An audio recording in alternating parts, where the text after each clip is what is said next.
Assalamualaikum warahmatullahi wabarakatuh. My name is Resi. I am from UIN Syarif Hidayatullah Jakarta.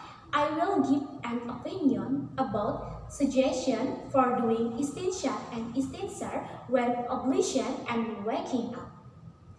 Istinsyaq and Istintsar are one of the sunnah of the Prophet Muhammad, which are important to you. Remembering Istinsyaq and Istintsar is a very easy thing to do.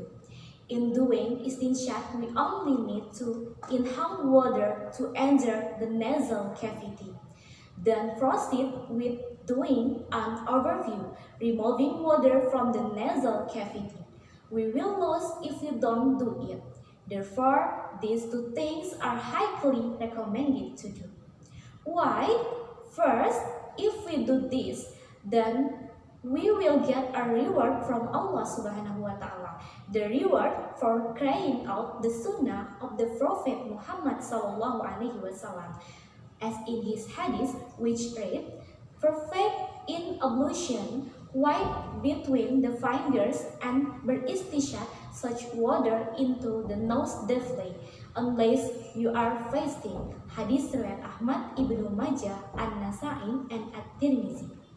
In another hadith, the Prophet Muhammad SAW also said, "If one of you wakes up from his sleep, then let him perform ablution and then repeat their times, because the devil spends the night in his nostrils." Hadith riwayat Bukhari, number 3052 from Abu Hurairah.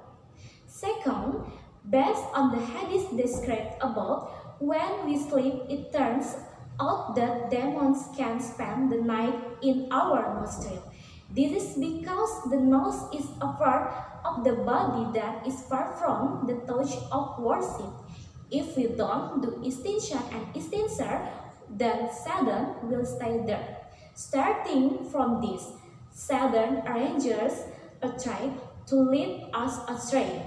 Therefore, it's important to do Istinsyaq and Istintsar when you wake up to avoid the devil's temptation.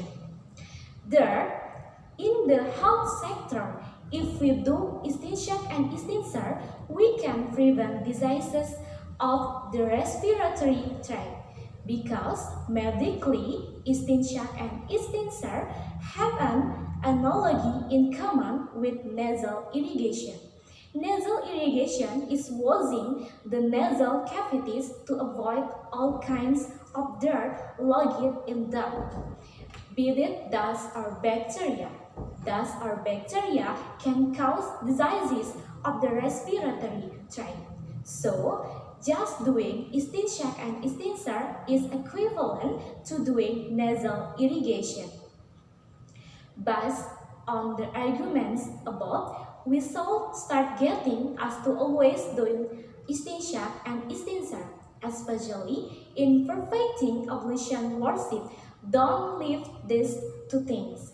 Likewise, when waking up from sleep, the condition of our nasal cavities should always be clean and pure. Let's do Istinsyaq and Istintsar in order to maintain the cleanliness of the nasal cavities, while at the same time carrying out the sunnah of the Prophet Muhammad. I think that it's. Thank you for watching. Wassalamualaikum warahmatullahi wabarakatuh.